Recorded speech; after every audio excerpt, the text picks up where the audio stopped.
السلام علیکم ورحمۃ اللہ وبرکاتہ نحمده ونصلی علی رسوله الکریم اما بعد قال رب اشرح لي صدري ويسر لي امري واحلل عقدة من لساني يفقهوا قولي ربي يسر ولا تعسر وتمم بالخير وبك نستعين يا فتاح ربي زدني علما ربي زدني علما ربي زدني علما قال الله تعالى في سورة البقرة سل بني إسرائيل كم آتيناهم من آيات بينة ومن يبدل نعمة الله من بعد ما جاءته فإن الله شديد العقاب صدق اللہ العظیم۔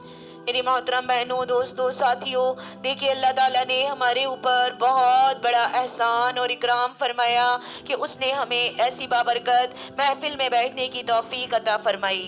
اس محفل پر بیٹھنے پر ہی عزیزات مغفرت کے وعدے ہیں، تو اللہ تعالیٰ کا بہت بڑا احسان ہے کہ اس نے ہم سب کو منتخب فرمایا، اور اللہ تعالیٰ ہم سب کو اسی طرح ثابت قدمی نصیب فرمائے، اور ہم اسی طرح اپنے دین کی محنت کرتے رہیں اور اپنے دین کو سیکھتے رہیں، اپنے قرآن کو سمجھتے رہیں، اور سمجھ کر اس نیت سے سمجھیں کہ ہم نے اس کو اپنی زندگی میں اتارنا ہے، اسی کے مطابق ہم نے اپنی زندگی بنانی ہے، اور اس نیت سے بھی بیٹھا کریں کہ ہم نے سیکھنا ہے اور سیکھ کر اس کو آگے پہنچانا ہے، تو لہٰذا اپنی انٹینشنز کو درست کر کے بیٹھا کریں۔ اللہ تعالیٰ ہمیں عمل کرنے کی توفیق عطا فرمائے۔ تو جیسے کہ آپ کے سامنے اسکرین پر آ رہا ہے، الحمدللہ ہمارے سیقول کے پارے کے بھی 9 رکوع پورے ہو گئے، اب یہ 10واں رکوع شروع ہوا ہے۔ آیت نمبر 211 میں نے آپ کے سامنے پڑھی ہے، آئیے ذرا اس کے ترجمے پر غور کرتے ہیں۔ سل بنی اسرائیل کم آتیناہم من آیات بینہ ومن یبدل نعمت اللہ من بعد ما جاءته فإن اللہ شدید العقاب۔ بنی اسرائیل سے پوچھو تو کہ ہم نے انہیں کس قدر روشن نشانیاں عطا فرمائیں، اور جو شخص اللہ تعالیٰ کی نعمتوں کو اپنے پاس پہنچ جانے کے بعد بدل ڈالے، وہ جان لے کہ اللہ تعالیٰ بھی سخت عذابوں والا ہے، اللہ تعالیٰ بھی سخت عذابوں والا ہے۔ اب ذرا پہلے اس کے بارے میں تھوڑا سا جانتے ہیں، یہ پہلے ایک چھوٹا سا ٹکڑا لیتے ہیں، اس کے بارے میں سمجھنے کی کوشش کرتے ہیں۔ یہ جو ہماری آیت ہے، پہلے سل بنی اسرائیل کم آتیناہم من آیات بینہ، کیا مطلب ہے؟ پوچھ لیجئے بنی اسرائیل سے۔ سل کے معنی ہوتے ہیں سوال کرنے کے، اور یہاں یہ فعل امر ہے، یہ حکم کے معنی میں آ رہا ہے کہ پوچھ لیجئے، آپ پوچھئے، جیسے امپیریٹو سینٹینس ہوتا ہے نا کہ آپ پوچھیں، آپ پوچھ لیجئے بنی اسرائیل سے ہم نے انہیں کتنی روشن نشانیاں دی تھیں، یعنی اے مسلمانوں دیکھو کہیں تم بھی انہی کے راستے پر نہ چلنا، جیسے کہ رسول اللہ صلی اللہ علیہ وسلم نے آگاہ فرمایا تھا۔ کیا آگاہ فرمایا تھا؟ رسول اللہ صلی اللہ علیہ وسلم کی ایک حدیث ہے کہ جس کا مفہوم ہے کہ آپ صلی اللہ علیہ وسلم نے فرمایا تھا کہ تم لازماً اپنے سے پہلوں کے طور طریقوں کی پیروی کرو گے، بالشت کے مقابلے میں بالشت اور ہاتھ کے مقابلے میں ہاتھ، یہاں تک کہ اگر وہ گوہ کے بل میں گھسے ہوں گے تو تم بھی گھس کر رہو گے۔ ہم نے عرض کیا اے اللہ کے رسول، یہود و نصارہ کی؟ آپ نے فرمایا تو اور کس کی؟ یہ حدیث مبارکہ ہے کہ آپ صلی اللہ علیہ وسلم نے فرمایا تھا لَتَتَّبِعُنَّ سَنَنَ مِن قَبْلَكُمْ شِبْرًا بِشِبْرٍ وَذِرَاعًا بِذِرَاعٍ حَتَّى لَوْ سَلَكُوا جُحْرَ ضَبٍّ لَسَلَكْتُمُوهُ قُلْنَا يَا رسول اللہ الْيَهُودَ وَالنَّصَارَى قَالَ فَمَنْ، یعنی کیا مطلب ہے کہ تم لازماً اپنے سے پہلوں کے طور طریقوں کی پیروی کرو گے۔ آپ صلی اللہ علیہ وسلم نے فرمایا تھا نا کہ جیسے بنی اسرائیل میں 72 فرقے ہوئے ہیں، میری امت میں 73 فرقے ہوں گے، کہ تم لازماً اپنے سے پہلے والوں کی پیروی کرو گے۔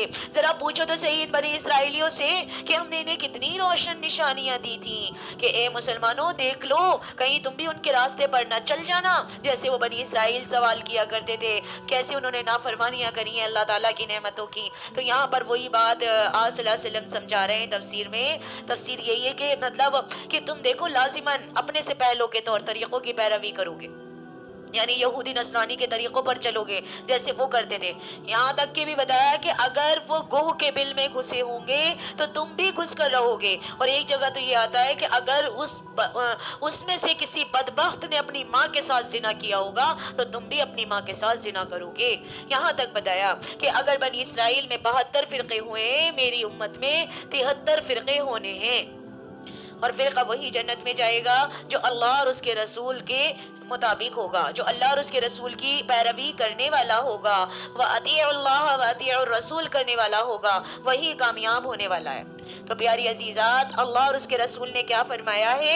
اللہ اور اس کے رسول کی رسی کو مضبوطی کے ساتھ تھام لیجئے. وَاعْتَصِمُوا بِحَبْلِ اللَّهِ جَمِيعًا وَلَا تَفَرَّقُوا. اللہ تعالیٰ کی رسی کو مضبوطی کے ساتھ تھام لیجئے اور آپس میں اس میں نہ جائیے، فرقوں میں نہ پڑیے. وَمَن يُبَدِّلْ نِعْمَةَ اللَّهِ مِن بَعْدِ مَا جَاءَتْهُ فَإِنَّ اللَّهَ شدید العقاب. کیا فرما رہے ہیں اللہ تعالیٰ آگے؟ اور جو کوئی بدل ڈالے اللہ کی نعمت کو بعد اس کے کہ وہ اس کے پاس آ گئی ہو تو وہ جان لے کہ اللہ سزا دینے میں بھی بہت سخت ہے. یعنی جو کوئی اللہ کی نعمت کو پانے کے بعد اس میں تبدیلی کرتا ہے، اس میں تحریف کرتا ہے، اس کو غلط بتا دیتا ہے، اس میں خود غلط روش اختیار کرتا ہے، تو اس کو جان لینا چاہیے. کیا جان لینا چاہیے؟ کہ اللہ تعالیٰ اس طرز عمل پر بہت سخت سزا دیتا ہے، جیسے بنی اسرائیلیوں نے کرا. بنی اسرائیلی کی تو مثال ہمارے سامنے موجود ہے کہ قرآن حکیم میں ان سے 2 مرتبہ فرمایا گیا. کیا فرمایا اللہ تعالیٰ نے 2 مرتبہ؟ یا بنی اسرائیل اذکروا نعمتی التی انعمت علیکم وانی فضلتکم علی العالمین. سورہ بقرہ میں یہ آیا ہے، 2 مرتبہ ذکر آ چکا ہے کہ اے بنی اسرائیل یاد کرو میرے اس انعام کو جو میں نے تم پر کیا، اور یہ کہ میں نے تمہیں فضیلت عطا کی تمام اہل عالم پر. لیکن پھر انہی کے بارے میں فرمایا گیا وَضُرِبَتْ عَلَيْهِمُ الذِّلَّةُ وَالْمَسْكَنَةُ وَبَاءُوا بِغَضَبٍ مِّنَ اللَّهِ. اور ان پر ذلت و خواری اور محتاجی اور کم ہمتی تھوپ دی گئی اور وہ اللہ کا غضب لے کر لوٹے.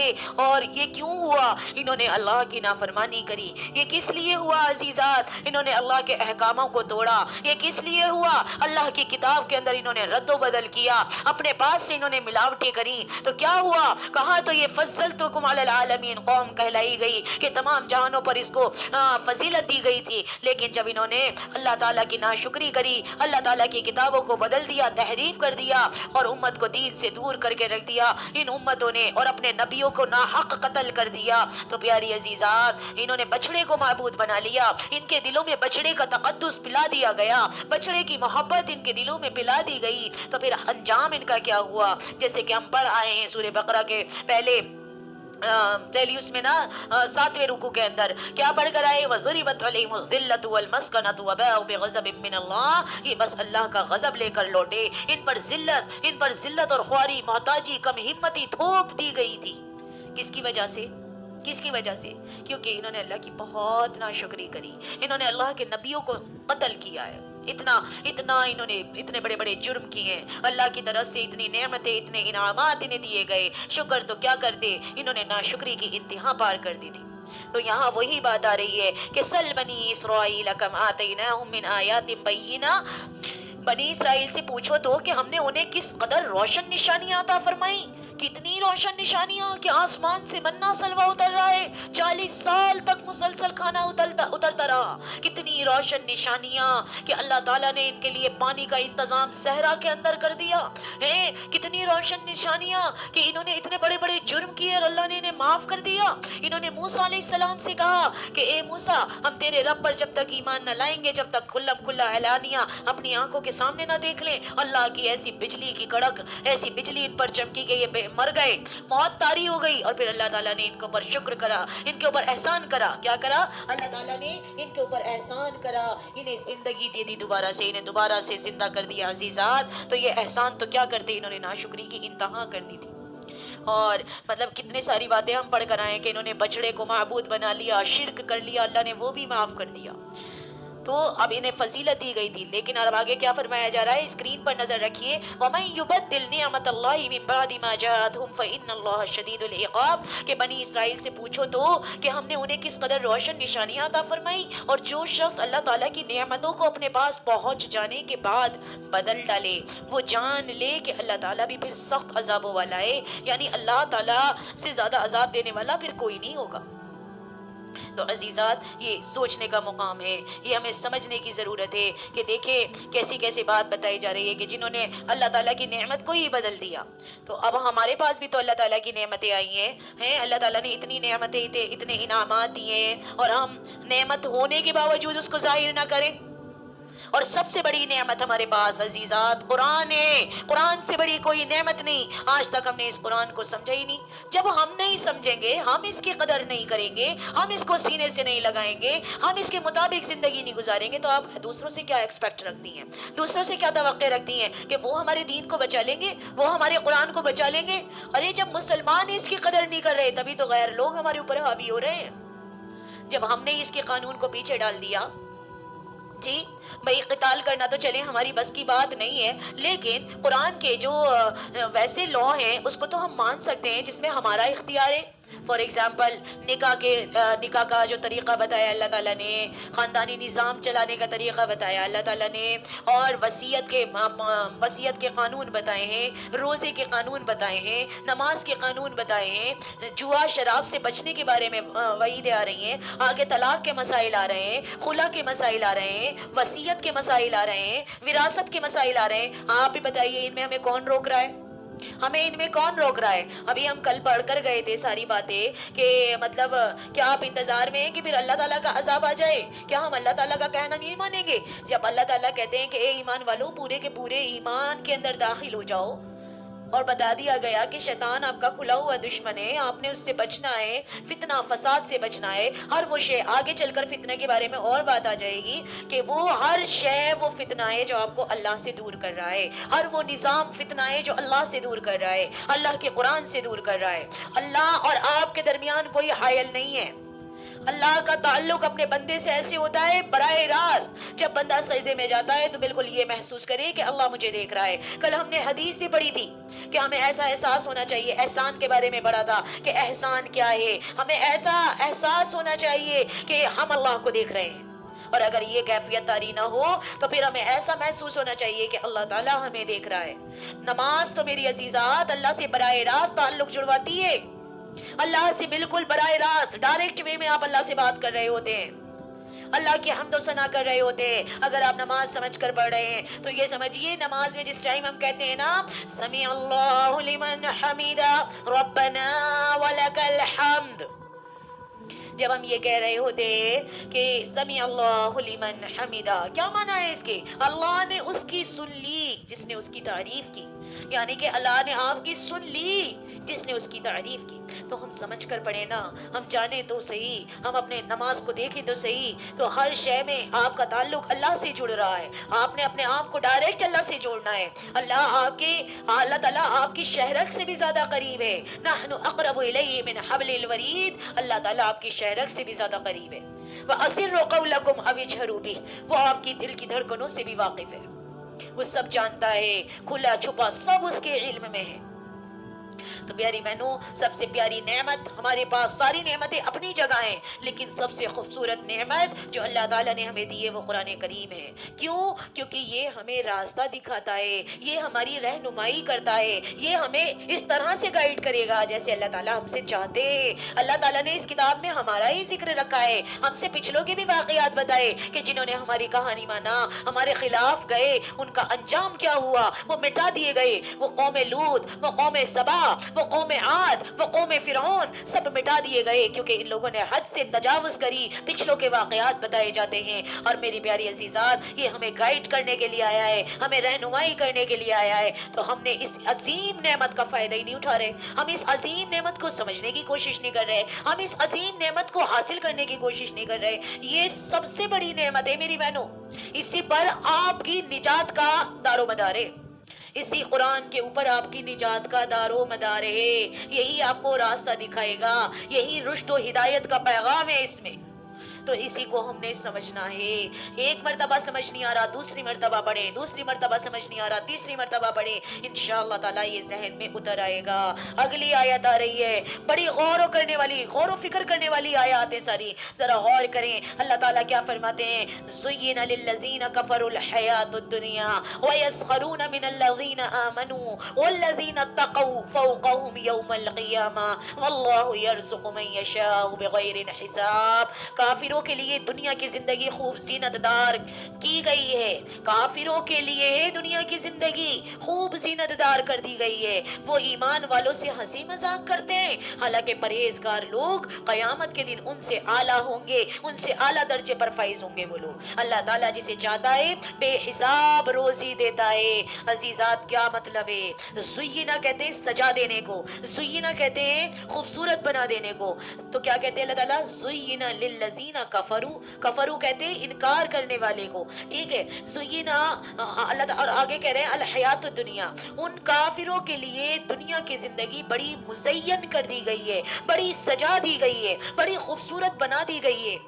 کافروں کے لیے. کافر اصل میں ہوتے کون ہیں؟ پہلے تو کافر کی ڈیفینیشن آپ کو پتا ہونی چاہیے. کافر اس کو کہتے ہیں انکار کرنے والے کو, کفر کرنے والے کو, ناشکری کرنے والے کو کافر کہتے ہیں. کہاں نہ ماننے والے کو کافر کہتے ہیں. جب آپ کے سامنے حق آ رہا ہے اور آپ اس کو نہ مانیں, آپ ذرا اپنا چہرے کا اپنا رویہ چینج کر لیں, آپ کے چہرے پر بل آ جائیں جب آپ کے سامنے قرآن کے احکامات آئیں کہ یہ آپ نے کرنا ہے, یہ ڈونٹس ہیں, یہ ڈوز ہیں, یہ کرنا ہے, یہ نہیں کرنا ہے. تو جب کوئی چیز ایسی ہوتی ہے کہ ہمیں لگ رہا ہے ہماری دنیا اس سے کم ہوتی نظر آ رہی ہے, تو اس سے کیا ہوتا ہے, ہمارے چہرے پر عجیب سے رویے آ جاتے ہیں, ہمارے چہرے پر ترش روح ہو جاتا ہے, ہمارا چہرہ بلدار ہو جاتا ہے کہ بھئی ہم کیوں مانیں. اس ٹائم ہر بندہ اپنا اپنا مالک بنا ہوا ہے, حالانکہ آپ کے سامنے اللہ اور اس کے رسول کا طریقہ موجود ہے کہ ہمارے نبی نے کس طرح سے زندگی گزاری ہے. اللہ نے ان کو گائیڈ کیا ہے, اللہ نے ان کو بتایا ہے, اللہ نے طریقہ بتا دیا ہے. قرآن پورا آپ صلی اللہ علیہ وسلم کے قلب مبارک پر اتار دیا ہے, اور آپ صلی اللہ علیہ وسلم نے ہم سب کو پریکٹیکلی کر کے دکھایا ہے. تو پھر ہم اس کو کیوں نہیں فالو کر رہے؟ ہمیں اپنے سے سوال کرنا ہے. تو پیاری عزیزات, یہ دنیا کی زندگی جو آپ کو لبھا رہی ہے, جس کی طرف آپ گم ہو گئی ہیں, جس کے اندر آپ کھو سی گئی ہیں کہ یہ دنیا, ہائے دنیا, ہائے دنیا, یہ دنیا آپ کو اپنی طرف اٹریکٹ کر رہی ہے, اپنی طرف آپ کو انسپائر کر رہی ہے. یہاں تو اللہ تعالیٰ کچھ اور ہی بتا رہے ہیں کہ یہ دنیا ہمارے لیے تو ہے ہی نہیں جی, یہ تو کافروں کے لیے سجائی گئی ہے. یہاں کی چمک دمک شان و شوقت ان کے لیے بڑی محبوب و دل پسند بنا دی گئی ہے. کس کے لیے؟ کافروں کے لیے, انکار کرنے والوں کے لیے, جنہوں نے جنت کا انکار کر دیا, جنہوں نے جہنم کا انکار کر دیا, جنہوں نے رسول کی تعلیمات پر عمل نہیں کرا. یہ دنیا کی زندگی تو ان کے لیے سجائی گئی ہے جی, ان کے لیے بنائی گئی ہے. یہ ہمارے لیے نہیں ہے, یہ ایمان والوں کے لیے نہیں ہے. مثلاً کیا ہے کیوں نہیں, مطلب آپ نے ہے تو ہمارے لیے بھی بنایا, تو ہمارے لیے بھی گیا ہے, لیکن ہم اس کے پیچھے ایسے پاگل نہ ہو جائیں کہ اپنے رب تعالیٰ کو بھول جائیں. اب انسان تو بس یہی سمجھتا ہے نا, جو انکار کرنے والے ہوتے ہیں, اللہ تعالیٰ کا کہا نہیں ماننے والے ہوتے ہیں, وہ تو یہی کہتے ہیں بس دنیا ہی سب کچھ ہے, دنیا ہی سب کچھ ہے, دنیا کے لیے ہی مرنا ہے, دنیا کے لیے ہی جینا ہے, دنیا کے لیے ہی اللہ تعالیٰ کو ناراض کرنا ہے. لیکن جو مومن ہوتے ہیں وہ دنیا میں رہتے ضرور ہیں, دنیا کو یوز ضرور کرتے ہیں. اس کی جو چیزیں ہیں اللہ تعالیٰ نے زمین آسمان, اللہ تعالیٰ کہتے ہیں میں نے تمہارے لیے بنایا. یا ابن آدم خلقت السماوات والارض, یا ابن آدم خلقت السماوات والارض, یہ زمین آسمان بنایا گیا آدم کی اولاد کے لیے, سارا سب کچھ بنایا گیا انسان کے لیے, لیکن تمہیں تو اپنے لیے بنایا ہے. اس دل کو سکون نہیں ملتا کسی چیز سے. اللہ تعالیٰ فرماتے ہیں اس دل کو سکون نہیں ملے گا, نہ دنیا سے, نہ دولت سے, نہ شہرت سے, نہ عزت سے. الا بذکر اللہ تطمئن القلوب, خبردار ہو جائیے, دلوں کا چین, دلوں کا اطمینان اللہ سبحانہ و تعالیٰ نے اپنے ذکر کے اندر رکھا ہے, اپنے قرآن میں رکھا ہے. پیاری عزیزات, تو اس قرآن کی طرف دوڑنا ہے. تو یہ دنیا کی زندگی ہمارے لیے ایسی نہیں ہے کہ آپ دنیا میں گم نہ ہو جانا. کافر کی پہچان ہے کہ گم ہے اس کے اندر, اور مومن کی پہچان ہے کہ کائنات اس کے اندر گم ہے. کافر کی پہچان ہے, کافر کی پہچان کیا ہے دنیا والوں کی, کہ وہ دنیا کے اندر گم ہے. لیکن ایمان والوں کی پہچان کیا ہے؟ دنیا اس میں گم ہے، ساری دنیا اس کی نظر میں کچھ بھی نہیں ہے۔ تو عزیزات اس کو سمجھنے کی کوشش کیجئے کہ یہاں کی چمک دمک، شان و شوقت کے لیے بڑی محبوب و دل پسند بنا دی گئی ہے۔ ویسے تو نئے ماڈل کی لمبی لمبی چمکیلی کاریں ہیں، اونچی اونچی عمارتیں ہیں، اور وسیع اور عریض کوٹھیاں، لمبی چوڑی کوٹھیاں کس کو اچھی نہیں لگتی؟ لیکن کفار کے دلوں میں مال و اسباب، دنیاوی محبت اتنی گھر کر جاتی ہے کہ پھر کوئی اچھی بات ان کی زندگی میں نہیں رہتی، اور نہ ہی کوئی اچھی بات ان کے اوپر اثر کرتی۔ اہل ایمان کو بھی اگر ایمان کے ساتھ یہ نعمتیں ملیں تو یہ مستحسن ہے۔ ازرو یہ الفاظ قرآن میں آئے ہیں، قل من حرم زینت اللہ التی اخرج لعباده والطیبات من رزق، سورہ اعراف میں آیت نمبر 32 کہ اللہ تعالیٰ فرماتے ہیں اے نبی جی ان سے کہہ دیجئے، ان سے کہیے کہ کس نے اللہ کی اس زینت کو حرام کر دیا جسے اللہ نے اپنے بندوں کے لیے نکالا تھا، اور کھانے پینے کی پاکیزہ چیزیں دی۔ اب بہت سے لوگ ہوتے ہیں بالکل ایسا درویشی بنا اختیار کر لیتے ہیں، اللہ نے ان کو نعمتیں دی ہوتی ہیں، دیکھیں دنیا میں رہتے ہوئے آپ نے کام تو سارے کرنے لیکن آپ نے حد سے آگے نہیں بڑھنا، جو اللہ تعالیٰ نے ایک لمٹ بتائی ہے اس لمٹ میں آپ نے رہنا ہے۔ لیکن بہت سے لوگ ایسے ہوتے ہیں اللہ نے ان کو نعمتیں دی ہوتی ہیں اور وہ پھر بھی اتنے بخیل ہوتے ہیں کہ اپنے اوپر بھی خرچ نہیں کرنا چاہتے ہیں، جی اللہ کی دی ہوئی نعمتوں کو اپنے اوپر حرام کر لیتے ہیں۔ جی تو پیاری عزیزات ایسا نہیں ہے، اللہ نے اپنے بندوں کے لیے ساری چیزیں دی ہیں، اس کو استعمال کیجئے، کھائیے پیئے، اگر اللہ نے آپ کو پیسہ دیا ہے آپ اچھا گھر بھی بنائیے، آپ رہیے بھی۔ یہ تو اعلیٰ تقوی کی بات ہے کہ جس انسان کی زندگی میں تقوی زیادہ گھر کر جاتا ہے تو اس کے دل میں یہ ساری چیزیں نہیں ہوتی کہ میں یہ کروں وہ کروں زیادہ بڑھیا کھاؤں، لیکن یہ چیز نہیں ہے۔ جب اللہ نے آپ کو دی ہے تو آپ اپنا استعمال کریے۔ قرآن میں آیت آتی ہے کہ وَأَمَّا بِنِعْمَةِ رَبِّكَ فَحَدِّثْ، کہ جب اللہ تعالیٰ نے آپ کو نعمتیں دی ہیں تو آپ اس کو کیوں نہیں بیان کرتے؟ تو بہت سے لوگ ایسے ہوتے ہیں کہ وہ اپنے اوپر بھی خرچ نہیں کرنا چاہتے، تو ایسا نہیں ہے، جب اللہ نے دیا ہے تو وسعت کے دن ہیں اور مطلب رزق کشادہ ہے تو آپ اپنے اوپر بھی خرچ کریں، غریب لوگوں پر بھی خرچ کریں، اللہ تعالیٰ کے راستے میں صدقہ کریں جتنا کر سکتے ہیں۔ اللہ نے اسے لوگوں کے لیے ممنوع نہیں کیا۔ ایک مسلمان دین کے تقاضے ادا کر کے، اللہ کا حق ادا کر کے اور حلال سے کما کر ان چیزوں کو حاصل کرے تو کوئی حرج نہیں ہے، اس میں کون سا حرج ہے؟ لیکن عام طور پر کیا ہوتا ہے، کچھ بہنیں جیسے دیندار بن جاتی ہیں، بھائی لوگ دیندار بن جاتے ہیں، بہت سے لوگ آبجیکشن اٹھاتے ہیں کہ بھئی یہ اچھے کپڑے کیوں پہنتے ہیں، یہ اچھی جویلری کیوں پہنتے ہیں، یہ اچھا کھانا پینا کیوں کھاتے ہیں، یا انہوں نے اچھی کار کیوں لے لی ہے، یا یہ اچھی بائک کیوں لے لی ہے، کوئی بھی چیز ہو سکتی ہے۔ بھئی دین کے کاموں نے آپ کے لیے تو یہ منع تھوڑی نہ کر دیا ہے، یہ کوئی حرام چیزیں تھوڑی نہ ہے کہ یہ چیز سونا پہننا حرام ہے آپ کے لیے یا کپڑے پہننا آپ کے لیے حرام ہے۔ اللہ نے دیا ہے تو پہنیے بھی اور اللہ کے راستے میں بھی خرچ کیجیے، لیکن دھیان یہ رکھیے کہ دنیا میں اتنے کھو نہ جائیں کہ اپنے رب تعالیٰ کو بھول ہی جائیں۔ جیسے وہ حدیث آتی ہے نا، دنیا سجن المومن و جنت الکافر، کہ دنیا مومن کے لیے ایک قید خانہ ہے اور کافر کے لیے باغ ہے۔ بھئی کافر کے لیے کوئی یہاں پر ڈونٹس نہیں ہے کہ آپ نے یہ نہیں کرنا، وہ جو دل چاہے کرتا ہے، لیکن ہمارے یہاں باؤنڈیشن ہوتی ہے بھائی، جی ہمارے ہاں ایسا لباس نہیں پہننا جس کے اندر آپ کا صدر چمکے، ایسا لباس نہیں پہننا جس میں آپ کی حیا نمایاں ہو رہی ہو اور بے حیائی ایسا لگ رہا ہو کہ بے حیائی والا لباس ہے۔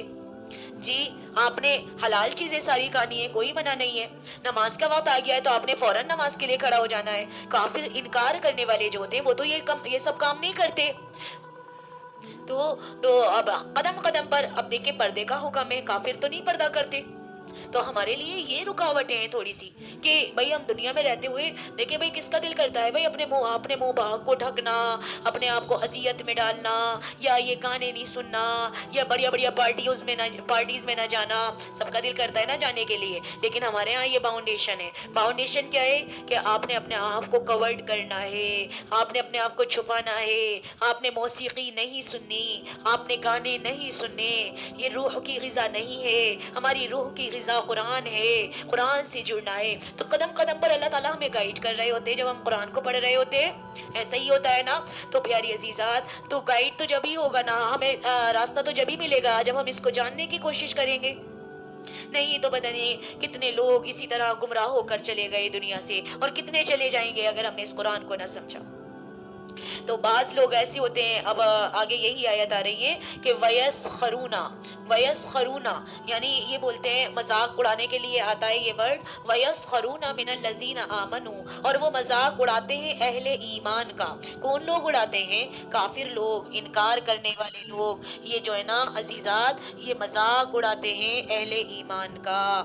اور ایسا ہوتا ہے، ہمارے ہاں بھی ہوتا ہے کہ اگر ہم اپنی زندگی میں دیکھیں، جو اسلام کے فالوورز ہوتے ہیں، جو دین کا نظام لانا چاہتے ہیں، تو اللہ کی قسم ان کی مذاق بنائی جاتی ہے، ان کے خلاف لوگ کھڑے ہو جاتے ہیں۔ لیکن پیاری عزیزات، انکار کرنے والے تو مذاق بنا رہے ہیں ایمان والوں کا۔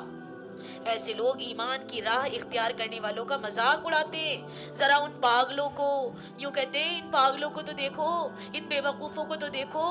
ایسے ہی میرے صحابی کو کہا جایا کرتا تھا، یہ کفار مشرکین، یہ منافق لوگ پتہ نہیں کیا کیا ہمارے صحابہ کو اور ہمارے اللہ کے نبی کو کہا کرتے تھے، فینیٹکس بولا کرتے تھے کہ دیکھو تو صحیح ذرا ان فینیٹکس کو، کہ جنہیں اپنے نفع نقصان کا کچھ ہوش ہی نہیں ہے، جا رہے ہیں جنگوں میں، اپنا کاروبار چھوڑ کر جا رہے ہیں ایک محمد صلی اللہ علیہ وسلم کے کہنے پر۔ جی، تو یہ ایسے مذاق بنایا کرتے تھے۔ تو اس کا ذکر انشاءاللہ اما کے بارے میں سورہ مطففین ہے، وہاں ایک آیت ہے کہ کل قیامت کے دن ایمان والے ان کا مذاق اڑا رہے ہوں گے۔ والذین اتقوا فوقهم یوم القیامہ، یہاں بھی یہی بات آ رہی ہے، اور جن لوگوں نے تقوی کی روش اختیار کی تھی، قیامت کے دن وہ ان کے اوپر ہوں گے۔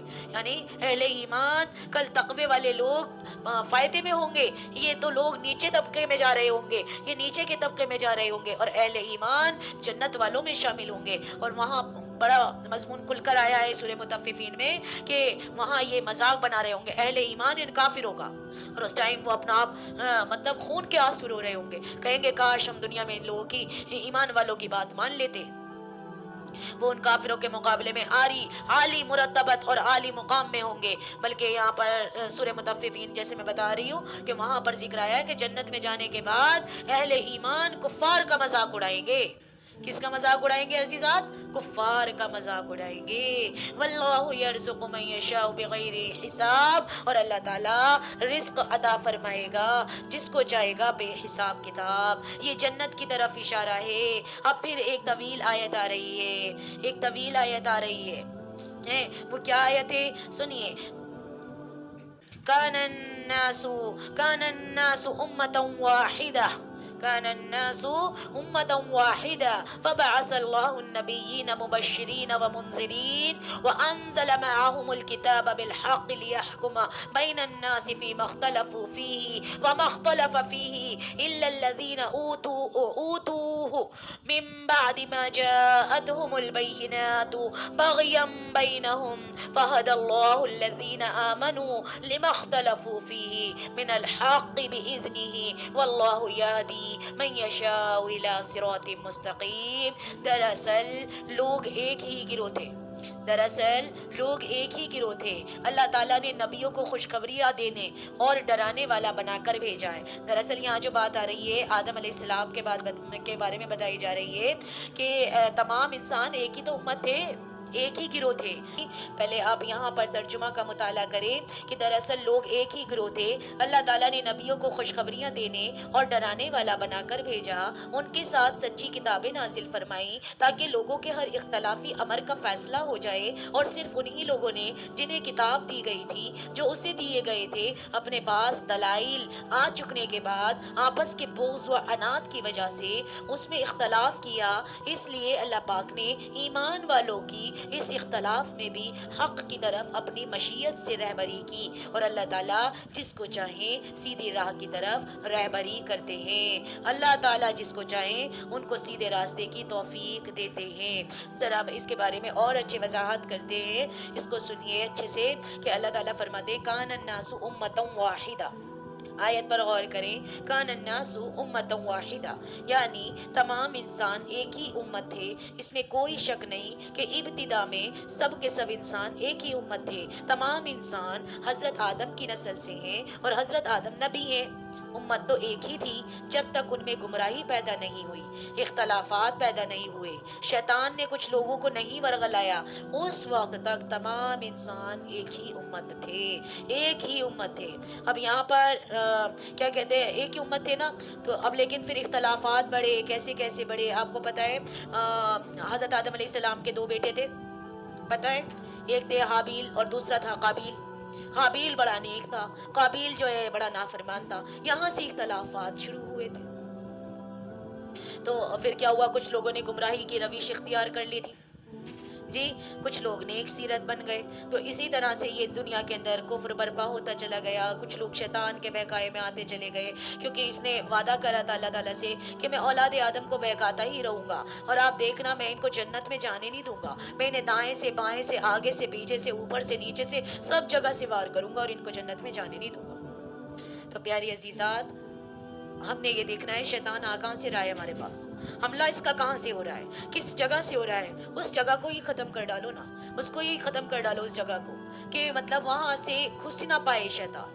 آپ نے چیک کرنا ہے کہ میرے پاس شیطان کہاں سے رہا ہے, میں قرآن سے کیوں دور ہو رہی ہوں, کون سی چیز مجھے اس سے دور کر رہی ہے, کس چیز نے مجھے اس سے دور کر رکھا ہے, کون سی چیز مجھے اللہ کے قریب نہیں ہونے دے رہی. تو اس چیز کی محبت اگر دل میں ہے تو نکال ڈالیے. آگے فرمایا فبعث اللہ النبیین مبشرین ومنذرین, تو اللہ نے اپنے نبی بھیجے, اللہ نے اپنے نبی بھیجے جو خوشخبری سناتے اور خبردار کرتے ہوئے آئے. کتنے سارے نبی آئے آدم علیہ السلام کے بعد سے اب تک. اللہ تعالیٰ نے انبیاء اکرام کا سلسلہ جاری فرمایا جو نیکوکاروں کو بشارت دیتے تھے اور غلط کاروں کو خبردار کرتے تھے. جتنے بھی غلط لوگ ہیں انہیں خبردار کیا جاتا تھا کہ آپ یہ لوگ کر کیا رہے ہو, بتایا جاتا تھا. ان کی غلطی انہیں ریئلائز کرائی جاتی تھی, اور جب غلطی بتائی جاتی ہے تو پھر انسان کیا ہوتا ہے, دشمن بن جاتا ہے.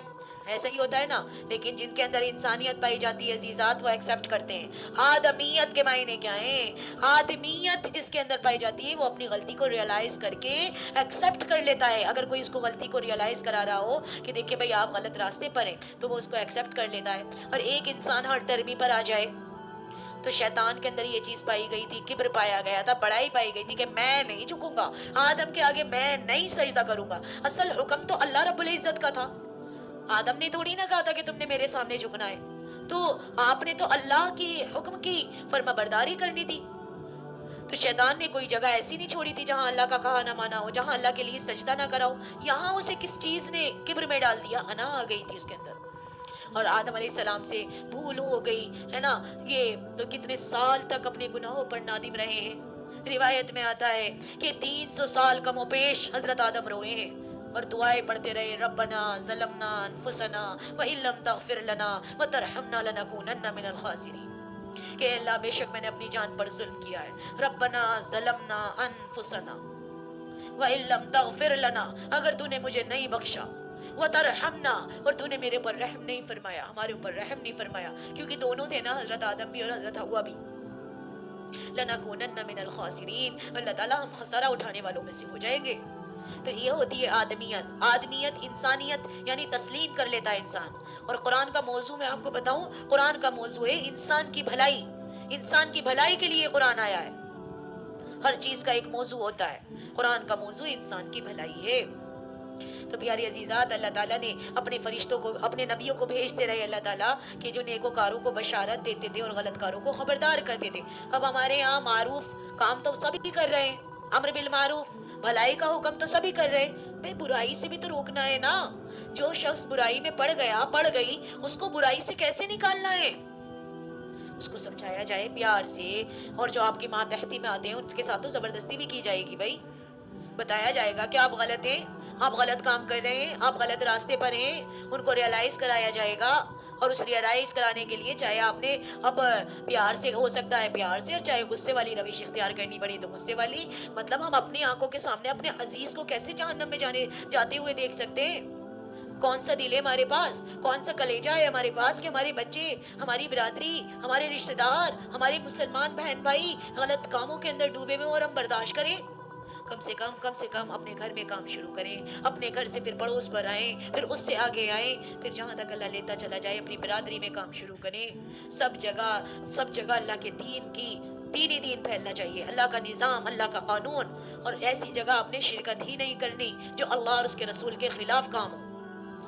ایسی جگہ میں کیا کہہ رہی ہوں, نوٹ کر لیجئے اس بات کو, آج میری اس بات کو اچھے سے نوٹ کر لے جائیے, کہ جہاں خالق کی نافرمانی ہوتی ہو, جہاں اللہ کا احکام ٹوٹتا ہو, جی جہاں اللہ تعالیٰ کا حکم پامال ہوتا ہو, اور دنیا کی محبت میں یا لوگوں کے کہنے میں, تو اللہ تعالیٰ کی نافرمانی جائز نہیں ہے.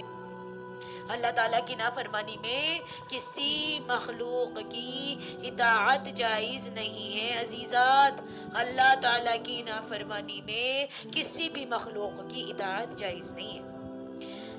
تو اس چیز کو آج نوٹ کر لیجئے گا کہ میں نے تو کسی مخلوق کا کہا ماننا ہی نہیں، میں نے تو اپنے اللہ اور اس کے رسول کا کہا ماننا ہے۔ اگر مخلوق کا وہ جو بات ہے جو وہ ہم سے منوانا چاہتے ہیں، اگر وہ بات قرآن اور حدیث کے ساتھ ہے، اگر وہ بات اللہ اور اس کے رسول کی حدود کے اندر ہے، بتائی ہوئی جو اللہ نے وہ حدیں بتائی ہیں اس کے اندر ہے، تو بالکل خوشی سے ایکسپٹ کریں گے۔ لیکن اگر اللہ اور اس کے رسول کے خلاف جاتی ہے وہ بات، تو بالکل بھی اس کو ایکسپٹ نہیں کریں گے، چاہے وہ کہنے والے ہمارے والدین ہی کیوں نہ ہوں۔ تو پیاری عزیزات، وَأَنزَلَ مَعَهُمُ الْكِتَابَ بِالْحَقِّ لِيَحْكُمَ بَيْنَ النَّاسِ فِي مَا اخْتَلَفُوا فِيهِ، اور ان کے ساتھ اپنی کتاب نازل فرمائی حق کے ساتھ، تاکہ وہ فیصلہ کر دے لوگوں کے درمیان میں جن میں وہ اختلاف کر رہے ہیں، جنہوں میں انہوں نے اختلاف کیا تھا۔ تو حق کے ساتھ اللہ تعالیٰ نے اپنے نبیوں کو کتابیں بھی دی ہیں، صحیفے دیے ہیں نا، رسولوں پر کتابیں بھی اتاری ہیں۔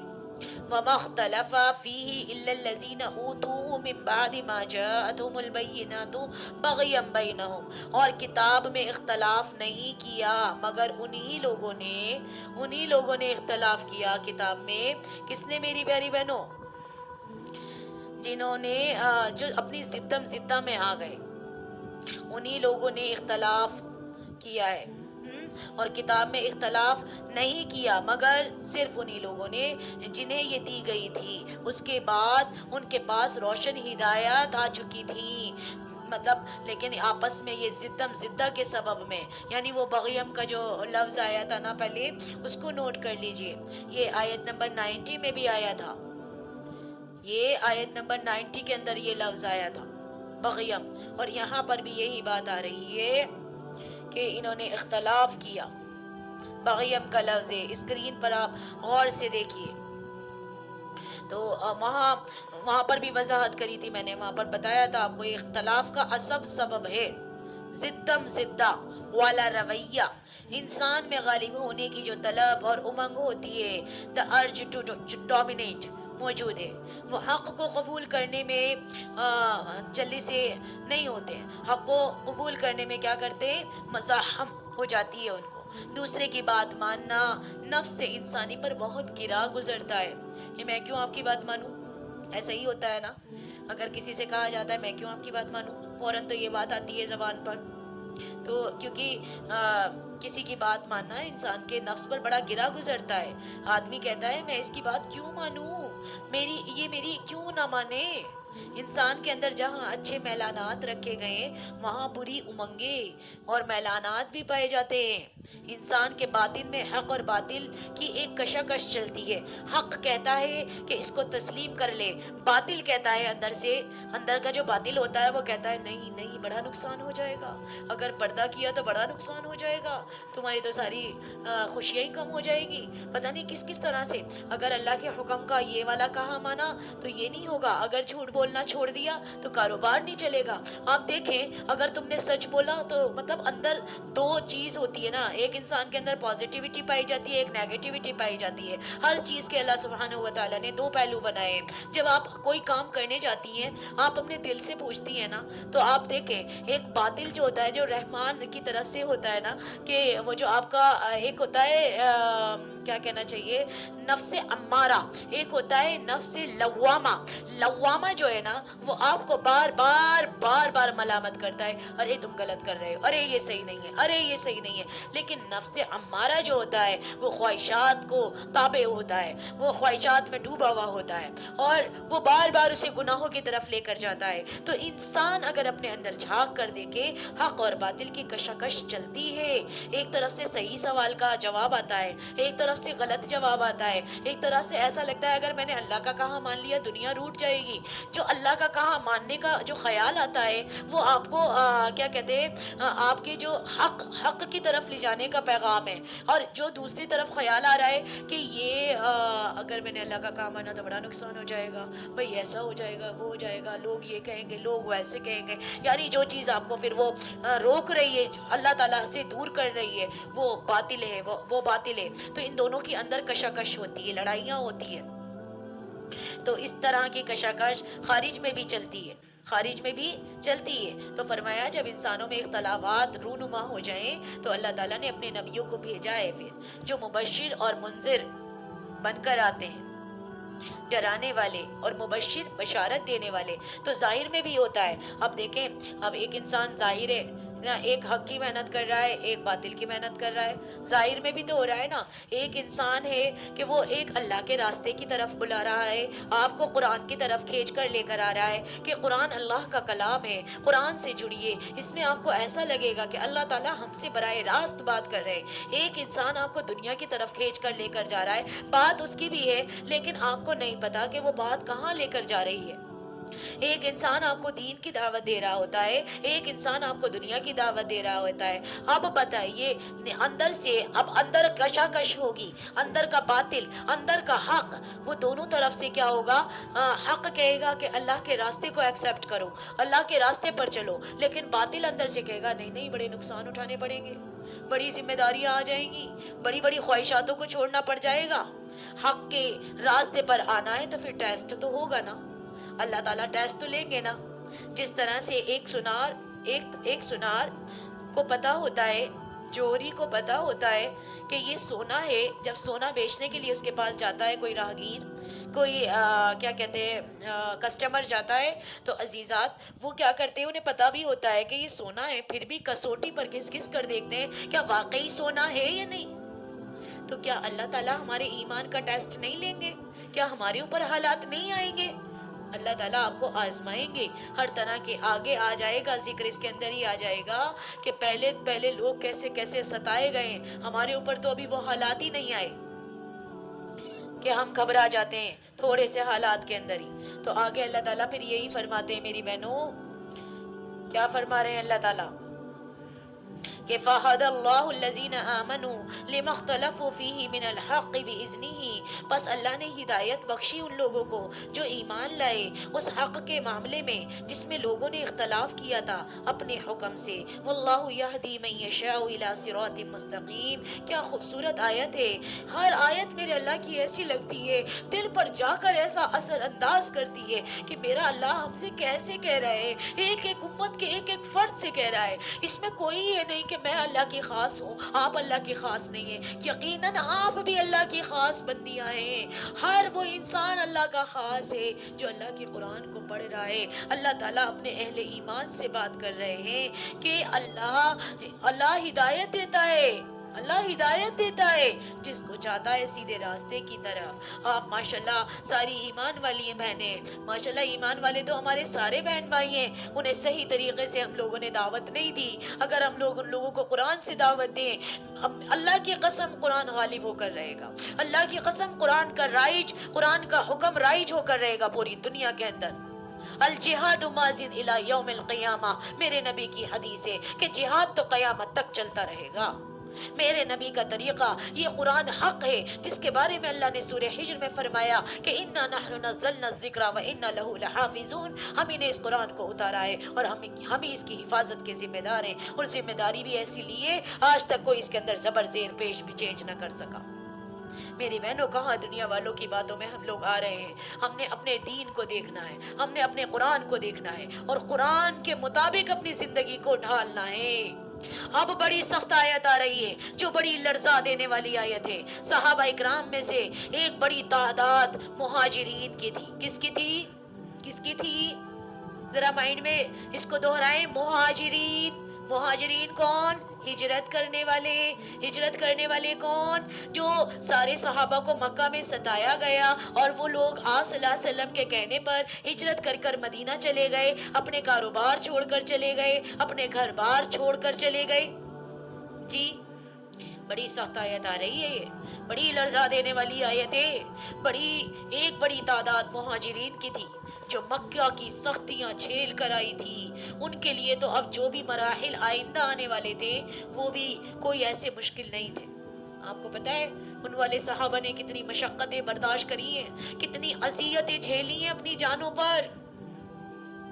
مکہ میں 13 سال کافروں کا ٹارچر برداشت کیا ہے صحابہ نے۔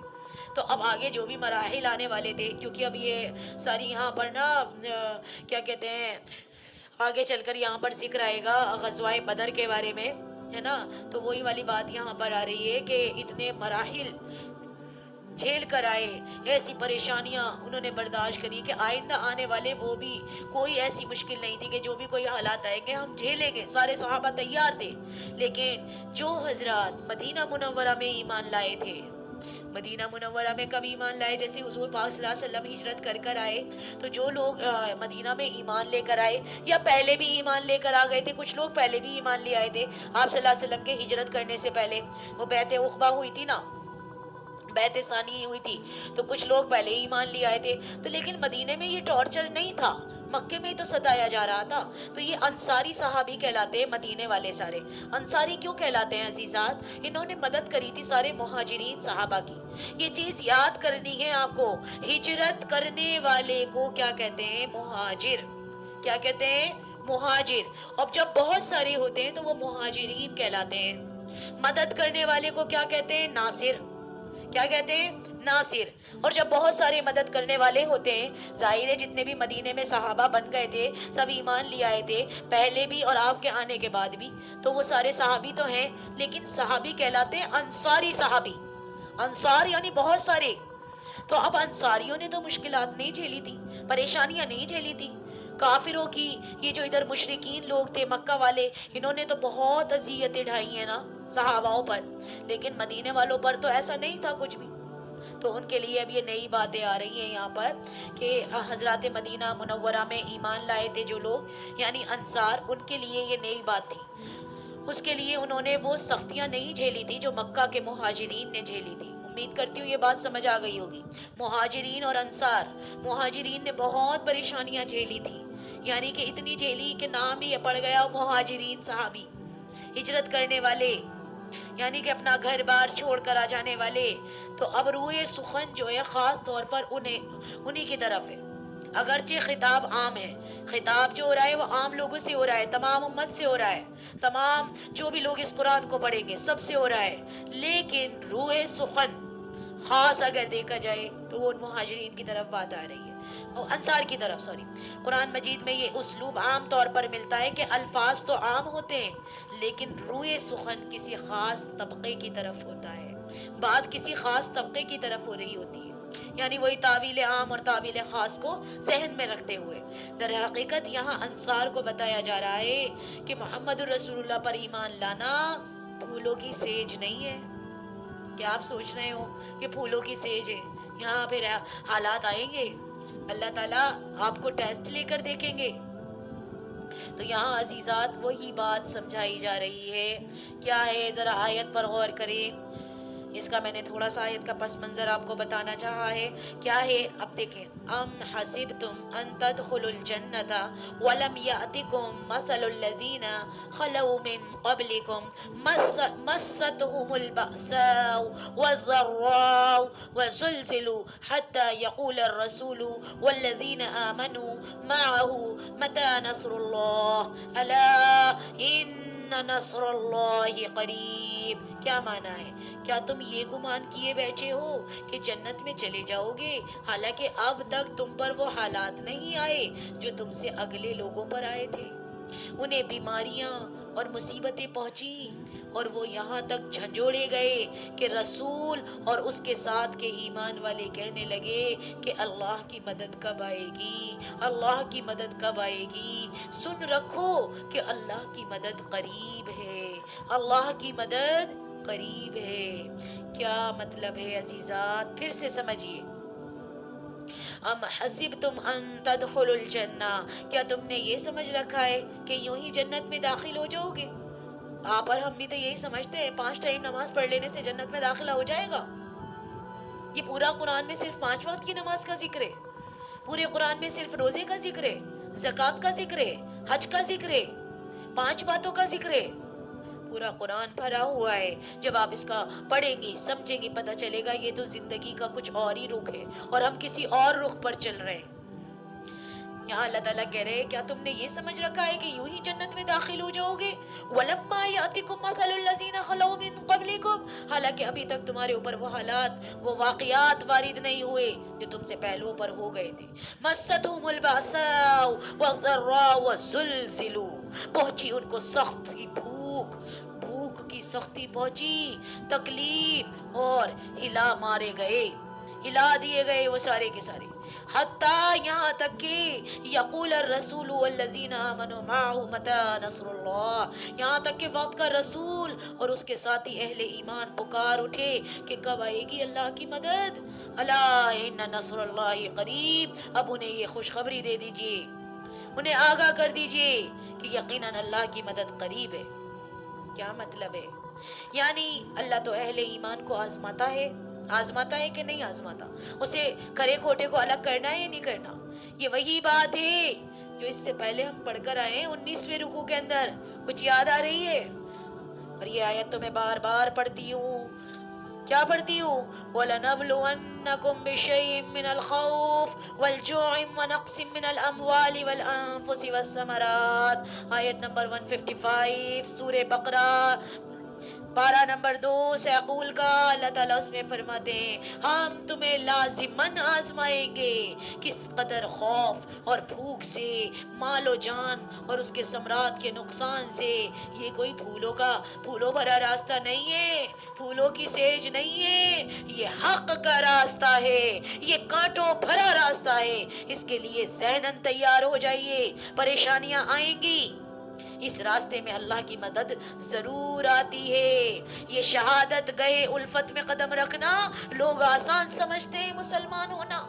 یاد کریے مہاجرین صحابہ کا حال، جس وقت یہ ایمان لائے کیسی کیسی ان پر اذیتیں ڈھائی گئیں. وہ حضرت بلال حبشی تپتی ہوئی دھوپ میں انہیں لٹایا گیا، وہ حضرت خباب بن الارت، ان کے بارے میں یاد کریے کہ ان کے مالک جو تھی وہ ایک خاتون تھی، وہ ان کو اتنی اذیت دیتی تھی کہ لوہے سے داغ دیا کرتی تھی،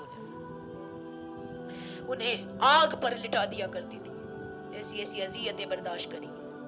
یہ شہادت گہے الفت میں قدم رکھنا ہے، یہ شہادت گہے الفت میں قدم رکھنا ہے. لوگ آسان سمجھتے ہیں مسلمان ہونا، اس راستے میں اللہ کی مدد ضرور آتی ہے، لیکن آزمائشوں اور قربانیوں کے بعد آتی ہے. صحابہ اکرام کو پھر سورۃ الصف میں فتح و نصرت کی خوشخبری سنائی گئی.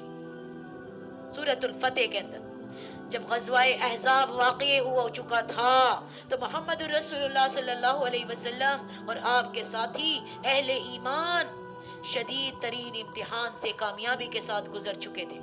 پہلے امتحان تھا غزوہ احزاب، بڑا زبردست امتحان تھا عزیزات. خندق تیار کرنی تھی، سردی کا موسم تھا، کھانے کو کچھ نہیں تھا، پتھر پیٹ پر صحابہ کے بندے ہوئے تھے. کیسی کیسی قربانیاں، کیسی کیسی آزمائشیں. پھر اللہ کی مدد آئی ہے، پھر خوشخبری دی گئی وَأُخْرَى تُحِبُّونَهُمْ نَصْرٌ مِّنَ اللَّهِ فَتْحٌ قَرِيبٌ. کیا فرمایا جو دوسری چیزیں تمہیں پسند ہیں وہ بھی تمہیں ملیں گی. اللہ کی طرف سے نصرت اور قریب ہی ہے، قریب ہی میں حاصل ہو جانے والی فتح. وَبَشِّرِ الْمُؤْمِنِينَ، اور اے نبی اہل ایمان کو بشارت دے دیجئے، اپنے اہل ایمان ساتھیوں کو بشارت دے دیجئے. اب وہ وقت آ گیا ہے کہ اللہ کی نصرت کے دروازے کھلتے چلے جائیں گے، کھلتے چلے جائیں گے. بڑا فائدہ ہوا تھا، بہت فائدہ ہوا. اس کے بعد مسلمانوں کو کبھی شکست نہ ہوئی. پیاری عزیزات، پہلے آزمائشیں آئیں گی، پہلے آپ نے حق کا پرچم لہرانا ہے، پہلے حق کو پھیلانا ہے. قرآن حق ہے، دعوے کے ساتھ حق ہے، اس کے اندر شک اور شبہ کی گنجائش ہی نہیں ہے. پہلی آیت ہے لا ریب فی، لا ریب فی ذالک الکتاب لا ریب فی ھدی للمتقین. یہ وہ کتاب ہے جس میں شک ہی نہیں ہے. اس کتاب کا قانون پوری دنیا میں رائج ہونا ہے. انشاءاللہ، اور ہم نے اس کو رائج کرنے میں اپنی جان مال وقت سب کچھ لگا دینا ہے۔ پیاری عزیزات، ہم نے اسی کے لیے جینا ہے، اسی کے لیے مرنا ہے، اسی کے احکامات کو اپنی زندگی میں اتارنے ہیں۔ تو جب آپ محنت کریں گی، حق کی دعوت دیں گی، لوگ آپ کے مخالف بھی ہوں گے، لوگ آپ کو دین سے روکنے کی بھی کوشش کریں گے، حق کی آواز کو دبانے کی کوشش کریں گے۔ اللہ کی قسم، میرے نبی نے فرمایا ہے الاسلام یعلو ولا یعلا، اسلام غالب ہونے کے لیے آیا ہے، مغلوب ہونے کے لیے نہیں آیا۔ اسلام کا غلبہ رہے گا انشاءاللہ۔ ایک جماعت آپ کو پوری ہمیشہ ایک جماعت حق پر ملے گی آپ کو، جو حق کی محنت کر رہے ہوں گے، اور اس کو دیکھ کر آپ الگ ہی پہچان جاؤ گے کہ یہ ہی ہیں حق والے۔ اب بس آپ نے تلاش کرنے کی ضرورت ہے کہاں کہاں حق کی محنت ہو رہی ہے، اور نہیں ہو رہی تو ہم سب نے مل کر محنت کرنی ہے، ہم سب نے دین کو پھیلانا ہے، سیکھنا ہے اور اس کو بتانا ہے، سیکھنا ہے اور اس کو بتانا ہے۔ میری پیاری بہنوں، میری پیاری دوستو، اس کو آپ نے سیکھنا ہے، اس کو سمجھنا ہے اور اس کو پہنچانے کی فکر میں لگنا ہے۔ یہ خالی عائشہ کی ذمہ داری نہیں، یہ امت کے ایک ایک فرد کی ذمہ داری ہے کہ اللہ کے دین کو برینہ انسان تک پہنچانا ہے۔ جس طرح سے میرے نبی نے جلوت میں، خلوت میں، ہر حالت کے اندر حالات کی پرواہ نہ کری، بلکہ قرآن کریم کی آواز امت کے کانوں تک پہنچانے کی کوشش کری، تو اسی طرح آپ نے بھی کرنی ہے۔ اگلی آیت آ رہی ہے عزیزات، یہ خرچ کرنے کے معاملے میں آ رہی ہے۔ یسألونک ماذا ینفقون، یہ آپ سے پوچھتے ہیں کہ کیا خرچ کریں۔ یسألونک ماذا ینفقون قل ما انفقتم من خیر فلوالدین والاقربین والیتامى والمساکین وابن السبیل وما تفعلوا من خیر فإن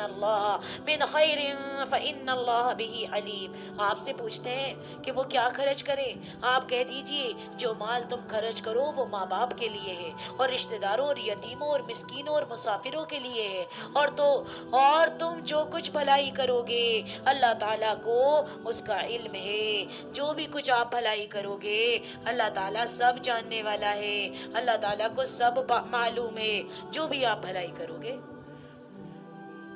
تو پیاری عزیزات، اب کیا مطلب ہے یہاں؟ یہ آپ سے پوچھ رہے ہیں کہ کیا خرچ کریں، یعنی انفاق کے لیے جو کہا جا رہا ہے، تو ہم کیا خرچ کریں، کتنا خرچ کریں۔ انسان بھلائی کے لیے جو بھی کچھ خرچ کرے تو اس میں سب سے پہلا حق کس کا ہے؟ بتائے کس کا ہے آپ کو؟ قل ما انفقتم من خیر فللوالدین والاقربین والیتامى والمساکین وابن السبیل، کہہ دیجئے جو بھی تم خرچ کرو مال و اسباب میں سے تو والدین، سب سے پہلے کس کو کہا؟ والدین، رشتہ داروں، یتیموں، مسکینوں اور مسافروں کے لیے خرچ کرو۔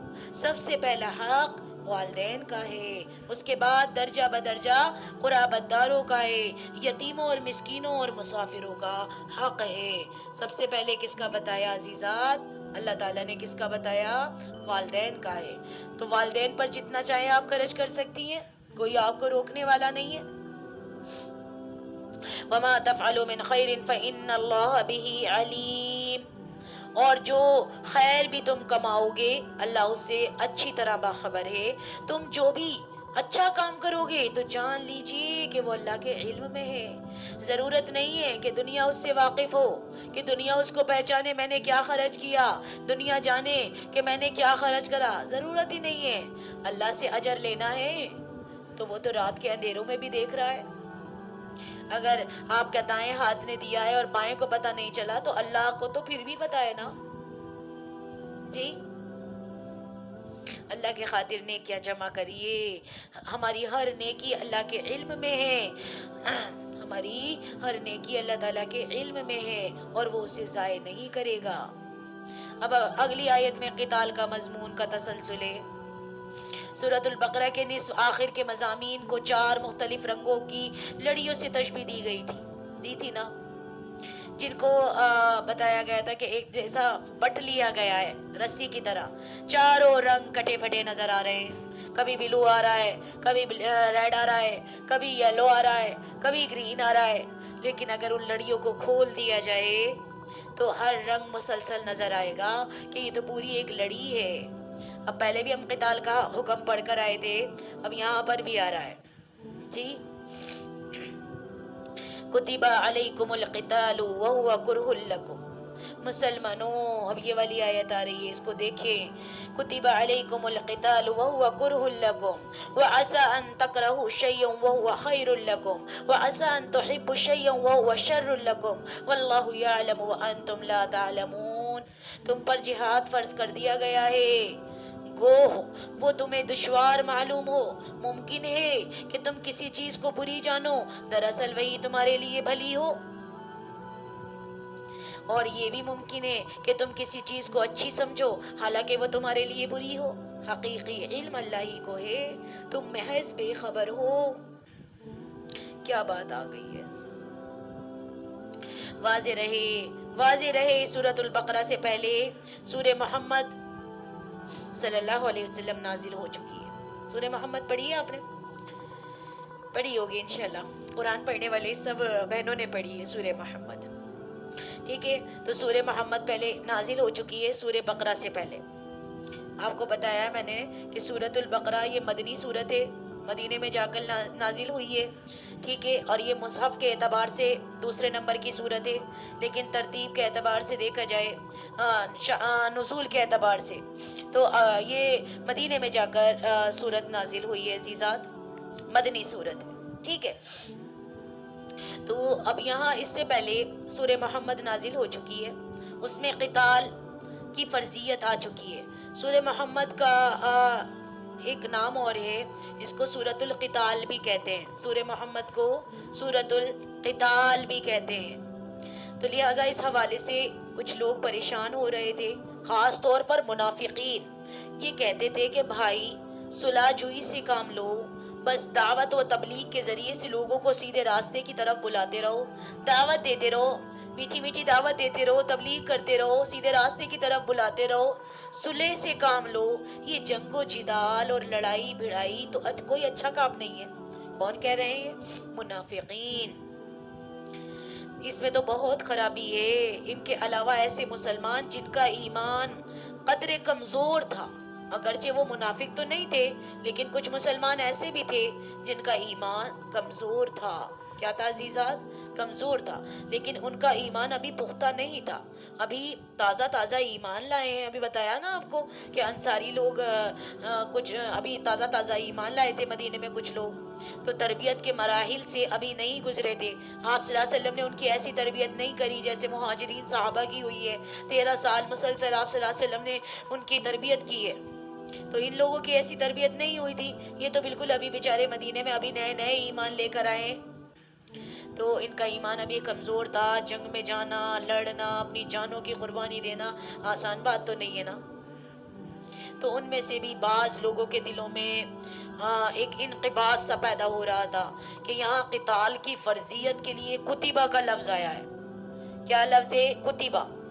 یہ اصل میں فعل مجہول ہے، کتبہ اس کا معروف ہے اور یہ مجہول ہے.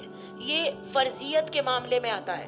کہیں کے معاملے میں آتا ہے جب کوئی احکام فرض کر دیا جاتا ہے کہ فرض کر دیا گیا.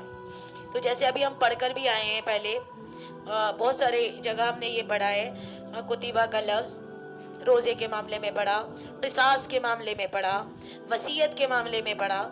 ٹھیک ہے، تو اب جیسے وہ والی آیت تھی نا کتب علیکم الصیام، کہ اے ایمان والو مطلب تمہارے اوپر روزے رکھنے فرض کر دیے گئے. کتب علیکم القصاص، تمہارے اوپر بدلہ لینا، فی القتلہ، تمہارے اوپر بدلہ لینا فرض کر دیا گیا.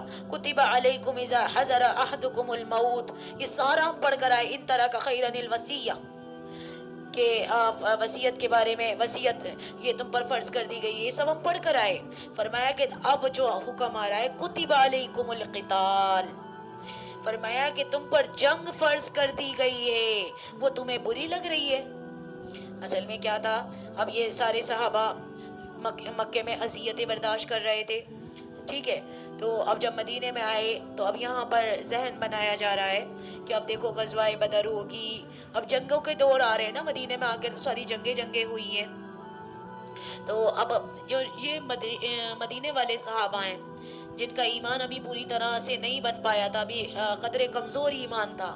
اور منافق تو آپ کو پتہ ہی ہے، منافق کی صفت ہم پڑھ آئے ہیں کہ یہ کتنا اسلام سے بھاگا کرتے تھے، دین سے بھاگا کرتے تھے، اسلام کے احکامات سے جی چراتے تھے، یہ مذاق کرتے تھے، یہ حق سے ڈرتے تھے.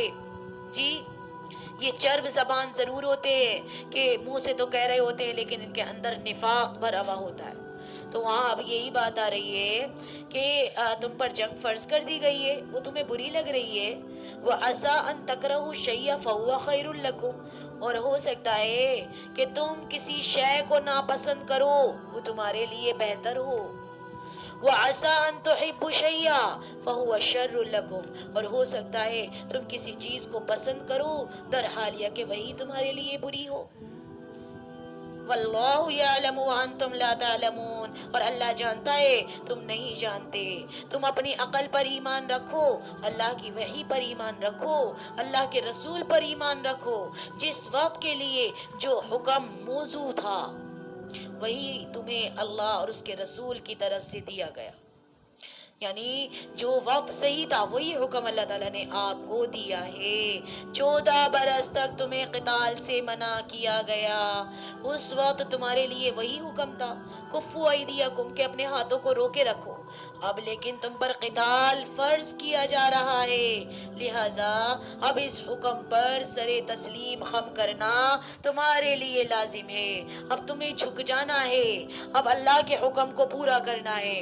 اور پیاری بہنوں، کیا فائدہ ہوا انسان جب قتال کرتا ہے، جب جنگ کے اس میں آتا ہے. اور مسلمانوں کا تو ایمان کیسا اعلیٰ درجے کا ایمان تھا. اللہ کی قسم اس قتال سے ایسا فائدہ ہوا کہ اسلام کو ایسی اللہ تعالیٰ نے فتح یابی عطا فرمائی، مکہ کو فتح کر لیا. بڑی بڑی رومن ایمپائر سے جا ملے، سب نے اپنے گھٹنے ٹیک دیے اسلام کے آگے. تو اس قتال سے بڑا فائدہ ہوا. اس ٹائم تمہیں برا لگ رہا ہے، اور واقعی جس کے ہاتھ میں وہ ہوتی ہے نا لاٹھی، جس کے ہاتھ میں سب کچھ ہوتا ہے پاور، تو اس سے پھر ہر کوئی ڈرتا ہے. تو پہلے ایمان والے ایسے ہی تھے، بزدل نہیں تھے آج کی طرح جیسے آج کے مسلمان بزدل ہیں، ڈرتے ہیں. لیکن پہلے ایمان والے ایمان کے پکے تھے، ایمان کے پکے تھے. جھکنا تو ان کی اس میں تھا ہی نہیں کہ ہم نے جھکنا ہے. الحمدللہ یہاں ہمارے 10 رکوع ہو گئے. اگلی آیت کا مطالعہ کریں. یسألونک عن الشہر الحرام قتال فی قل قتال فیہ کبیر وصد عن سبیل اللہ وکفر بہ والمسجد الحرام واخراج اہلہ منہ اکبر عند اللہ والفتنة اکبر من القتل ولا يزالون يقاتلونکم حتى يردوکم عن دینکم ان استطاعوا ومن يرتد منکم عن دینہ فیمت وهو کافر فأولئك حبطت أعمالهم في الدنيا والآخرة وأولئك أصحاب النار هم فيها خالدون. لوگ آپ سے حرمت والے مہینے میں لڑائی کے بابت سوال کرتے ہیں. بابت یعنی لڑائی کے بارے میں سوال کر رہے ہیں. آپ کہہ دیجئے کہ ان میں لڑائی کرنا بڑا گناہ ہے. کس میں؟ حرمت والے مہینوں میں. لیکن اللہ کی راہ سے روکنا، اس کے ساتھ کفر کرنا اور مسجد حرام سے روکنا اور وہاں کے رہنے والوں کو وہاں سے نکالنا اللہ کے نزدیک اس سے بھی بڑا گناہ ہے. یہ فتنہ قتل سے بھی بڑا گناہ ہے. یہ لوگ تم سے لڑائی بھڑائی کر رہے ہیں، یہ لوگ تم سے لڑائی بھڑائی کرتے ہی رہیں گے یہاں تک کہ اگر ان سے ہو سکے تو تمہیں تمہارے دین سے ہی مرتد کر دیں، اور تم میں سے جو لوگ اپنے دین سے پلٹ جائیں اور اسی کفر کی حالت میں مریں ان کے اعمال دنیاوی اور اخروی سب غارت ہو جائیں گے. یہ لوگ جہنمی ہوں گے اور ہمیشہ ہمیشہ جہنم میں ہی رہیں گے. کیا مطلب ہے؟ کیا مطلب ہے؟ اللہ اکبر. اے نبی، یہ آپ سے پوچھتے ہیں حرمت والے مہینوں کے بارے میں، حرمت والے مہینوں کے بارے میں آپ سے یہ سوال کر رہے ہیں، جنگ کے بارے میں. قتال کا حکم آنے کے بعد اب وہ پوچھتے تھے کہ یہ جو حرمت والے مہینے ہیں ان میں جنگ کرنا کیسا ہے. اس لیے کہ سیرت میں یہ واقعہ آتا ہے کہ ہجرت کے بعد رسول اللہ صلی اللہ علیہ وسلم نے حضرت عبداللہ بن جہش کو چند افراد کے دستے کا کمانڈر بنا کر ہدایت فرمائی تھی حضور نے کہ مکہ اور طائف کے درمیان جا کر وادی نخلا میں آپ نے قیام کرنا ہے.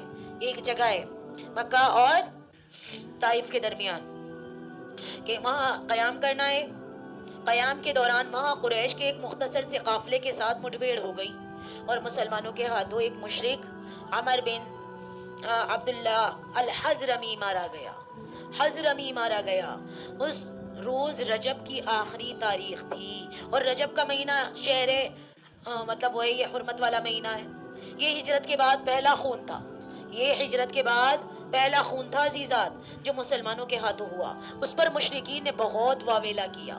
ان لوگوں کا کیا حال ہے, کیا کہا انہوں نے مشرکینوں نے کہ بتاؤ ان لوگوں کا کیا حال ہے, بنے پھرتے ہیں ایمان والے, اللہ والے, رسول والے, دین والے, آخرت والے. انہوں نے دیکھو حرمت والے مہینے کو بٹا لگا دیا, اس میں انہوں نے جنگ کی. تو یہ دراصل اللہ تعالیٰ اپنے مومن بندوں کی طرف سے گویا خود صفائی پیش کر رہے ہیں. فرمایا کہ یہ آپ سے پوچھتے ہیں حرمت والے مہینوں میں قتال کا کیا حکم ہے. اب ایک ہی دن رہ گیا تھا رجب کے مہینے میں, مطلب وہ حضرمی مارا گیا تھا مسلمانوں کے ہاتھوں. تو یہ جو غزوہ بدر ہوئی ہے اس کی شروعات یہیں سے ہوئی تھی. تو انہوں نے تو بس واویلا کر لیا, مکے والوں نے کہا کہ یہ مسلمان اللہ والے بن رہے ہیں, رسول والے, آخرت والے, لیکن دیکھو حرمت والے مہینے میں انہوں نے بٹا لگایا ہے, حرمت والے مہینے میں انہوں نے جنگ کی ہے. تو پھر اب اللہ تعالیٰ خود صفائی پیش کر رہے ہیں اس آیت میں. کیا کہہ رہے ہیں؟ قُلْ قِتَالٌ فِيهِ كَبِيرٌ, کہہ دیجئے کہ اس میں جنگ کرنا بہت بڑی گناہ کی بات ہے. اس میں حرمت والے مہینے میں وَصَدٌّ عَن سَبِيلِ اللَّهِ وَكُفْرٌ بِهِ وَالْمَسْجِدِ الْحَرَامِ وَإِخْرَاجُ أَهْلِهِ مِنْهُ أَكْبَرُ عِنْدَ اللَّهِ. کیا مطلب؟ لیکن اللہ کے راستے سے روکنا, اس کا کفر کرنا, مسجد حرام سے روکنا اور حرم کے رہنے والوں کو وہاں سے نکالنا اللہ کے نزدیک اس سے بھی کہیں بڑا گناہ ہے. جس کو تم گناہ سمجھ رہے ہو کہ انہوں نے حرمت والے مہینے میں جنگ کری ہے, بے شک گناہ ہے. لیکن تم نے کیا کرا مکہ والوں؟ تم نے تو یہاں کے رہنے والوں کو ہی نکال دیا یہاں سے. تم نے تو مسجد الحرام میں آنے کی باؤنڈیشن لگا دی, پابندیاں لگا دی. یہ تو اس سے بھی زیادہ سخت گناہ ہے. یہ وہ سنگین جرائم ہے جن کا ارتکاب مشرکین مکہ کی جانب سے ہو رہا تھا. یہاں فرمایا گیا کہ یہ سب کام اشہر حرم میں جنگ کرنے سے بھی بڑے جرائم ہیں جو تم کر رہے ہو. لہٰذا ان کے سد باب کے لیے اگر اشہر حرم میں جنگ کرنی پڑ جائے تو کوئی حرج نہیں ہے. اللہ نے کہہ دیا کہ اگر حرمت والے مہینے میں جنگ کرنی پڑ جائے تو کوئی حرج نہیں ہے. یہ تمہیں اللہ کے گھر سے روک رہے ہیں. آگے فرمایا یعنی اب ہمارے یہاں بھی ایسی ہوتا ہے, ہمیں قرآن سے روکا جا رہا ہوتا ہے. اصل روحانیت سے تو ابھی تک ہم محروم ہیں. جو اصل ایمان کی روحانیت ہے وہ قرآن سے نصیب ہوتی ہے. اس چیز سے ابھی تک ہم سبھی کے سب محروم ہیں اور ہمیں روکا جا رہا ہے کسی نہ کسی طریقے سے. لوگ چاہتے ہی نہیں. لوگ کیا, سب سے بڑی تو یہ پارٹی ہی نہیں چاہتی یہودی نصرانی کہ ہم لوگ قرآن سے جڑیں. انہوں نے تو قرآن کو ہمارے زندگیوں سے اتنا دور کر دیا, اتنا دور کر دیا ہے, ایسے ایسے نظام میں ہمیں پھنسا دیا ہے کہ بچے کو قرآن سمجھنے کا ٹائم ہی نہ ملے. غور کرنے کی بات ہے. میرے اشارے سے آپ لوگ سمجھ رہی ہوں گی کہ ہم لوگ کس قدر دور جا رہے ہیں اپنے قرآن سے. اللہ تعالیٰ کہہ رہے ہیں وَالْفِتْنَةُ أَكْبَرُ مِنَ الْقَتْلِ, فتنہ قتل سے بڑا گناہ ہے فتنہ. یہ جو ہم فتنہ برپا کر رہے ہوتے ہیں. وَالْفِتْنَةُ أَشَدُّ مِنَ الْقَتْلِ, پڑھ کر آئے ہیں ابھی ہم, کل کی کلاس میں ہم نے پڑھا تھا 191 آیت تھی کہ وَالْفِتْنَةُ أَشَدُّ مِنَ الْقَتْلِ, فتنہ ہر وہ کیفیت ہے جس میں صاحب ایمان کے لیے ایمان پر قائم رہنا اور اسلام پر عمل کرنا مشکل ہو جائے. آج کا پورا معاشرہ اگر دیکھا جائے تو فتنہ ہے. فتنہ ہے میری بہنوں. اسلام پر عمل کرنا مشکل ہے کہ نہیں ہے؟ بدماشی, حرام خوری کے راستے کھلے ہوئے ہیں. عقل حلال اس قدر مشکل بنا دیا گیا ہے کہ دانتوں کے اندر پسینہ آ جائے, آتا نہیں ہے, لیکن دانتوں میں پسینہ آئے تو شاید نصیب ہو. عقل حرام کو اتنا عام کر دیا اور عقل حلال اتنا مشکل بنا دیا. عقل حلال یعنی کہ حلال رزق آج کل اتنا مشکل ہو گیا ہے کمانا, بتا نہیں سکتی میں آپ کو. حرام کے راستے کھلے ہوئے, بدماشی کے راستے کھلے ہوئے. ابھی بدماشی کرنے بیٹھ جائیں سب ہو جائے گی, حرام خوری ہو جائے گی, چوری یوں ہی کر لیں 1 منٹ میں گھر بھر جائے گا, ڈکیتی ڈالیں 1 منٹ میں گھر بھر جائے گا, سود پر پیسہ چلا دیں خوب گھر بھرنے لگے گا. بظاہر حرام ہے نا یہ سب چیزیں. تو حرام کے راستے تو آپ کے لیے کھول دیے، گھر گھر دستک دی جاتی ہے لون لینے کی، گھر گھر دستک دی جا رہی ہے، ہر ایک کو بیاج کے کاموں سے جوڑا جا رہا ہے، انٹرسٹ کے کاموں سے جوڑا جا رہا ہے۔ نکاح اور شادی کے جائز راستوں پر بڑی بڑی شرطیں لگا دی گئی ہیں۔ نکاح کتنا آسان تھا جس کو ہم نے شادی کا نام دے دیا ہے، لیکن اس کو کتنا مشکل بنا دیا گیا ہے۔ ساری بہنیں ذرا سوچیں، غور کرنے کا مقام ہے کہ ہم لوگوں نے ہی شادیوں کو کتنا مشکل بنا دیا، نکاح کو کتنا مشکل بنا دیا، بڑی بڑی شرطیں لگا دی، بڑی بڑی رکاوٹیں ڈال دی ہیں، جبکہ ناجائز کام، ناجائز مراسم، زنا کے راستے کھلے ہوئے ہیں۔ اتنا آسان کر دیا گیا ہے زنا، اتنا آسان کر دیا گیا ہے، کیونکہ جب امت زنا کے اندر مبتلا ہوگی، ان کی تو توبہ ہی نہیں قبول ہوں گی، ان کی تو توبہ بھی قبول نہیں ہوگی، ان کا تو مطلب کیا کہتے ہیں، ان کے تو ناپاک ہو جائیں گے نا یہ لوگ، تو ان کے ذہن ہی گندے ہو جائیں گے اگر زنا میں ملوث ہو گئے۔ اور زنا کے راستے کتنے آسان ہیں، نہ کچھ خرچ کرنا پڑے نہ کچھ کرنا پڑے، زنا آسان۔ لیکن ہم نے شادیوں کو کتنا مشکل کر دیا ہے کہ 10 لاکھ ہوں گے تو ہوگی، کار ہوگی تو ہوگی، بائک ملے گی تو ہوگی، نہیں تو نہیں ہوگی، بیچولیوں کو یہ دیا جائے گا تو ہوگا، نہیں تو نہیں ہوگا۔ پیاری عزیزات، ہمیں آسان بنانا ہے، اتنا دہیج ہوگا تو ہوگا، ارے بغیر دہیج کے شادی کیجئے اور بغیر دہیج کے دلہن لے کر آئیے، یہ ہے ہمارا اسلام کی پہچان۔ ہم کوئی بھیکاری ہیں، ہم بھوکے ہیں کہ ہم لوگوں کے مال پر نظر رکھیں کہ ہمیں آپ کا مال چاہیے؟ اللہ تعالیٰ ہمارے بیٹے کو اتنا اچھا دے، اس کا نصیب اتنا اچھا کرے کہ ہمیں مانگنے کی نوبت ہی نہ آئے۔ ارے جس نے بیٹی دے دی اس نے سب کچھ دے دیا۔ دین دیکھیں، دین دیکھیں، بھیکاری نہ بنے ہم لوگ۔ یہ دیکھیں تو صحیح، زنا پروموٹ ہوتا جا رہا ہے، زنا پھیلتا جا رہا ہے ہماری بدعمالیوں کی وجہ سے۔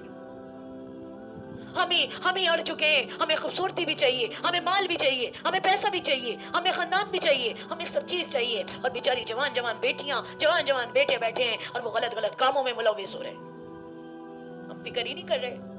ہر ماں کو یہ سوچنا چاہیے کہ اپنے بچے اور بچی کی شادی بالغ ہونے کے بعد بس فکر میں لگ جائیں کہ ہم نے جلد سے جلد کرنی ہے۔ کوئی ماں یہ سوچتی ہے بھی میرا بیٹا ڈیپینڈ نہیں ہوا، میں یہ کہتی ہوں پیاری عزیزات، ڈیپینڈ ہوگا وہ 30 سال کی عمر میں جا کر، 35 سال کی عمر میں جا کر، کیا وہ آنے والی کتنا کھا لے گی؟ بھائی جو آپ کھا رہے ہو ایسی اس کو کھلا لو، سیدھی بات ہے۔ جب آپ آنے والی کے اندر دین دیکھیں گی تو وہ دیندار بچی ہر طرح سے کمپرومائز کرتی ہے۔ ظلم تو آپ نے کرنے کی سوچنی بھی نہیں ہے۔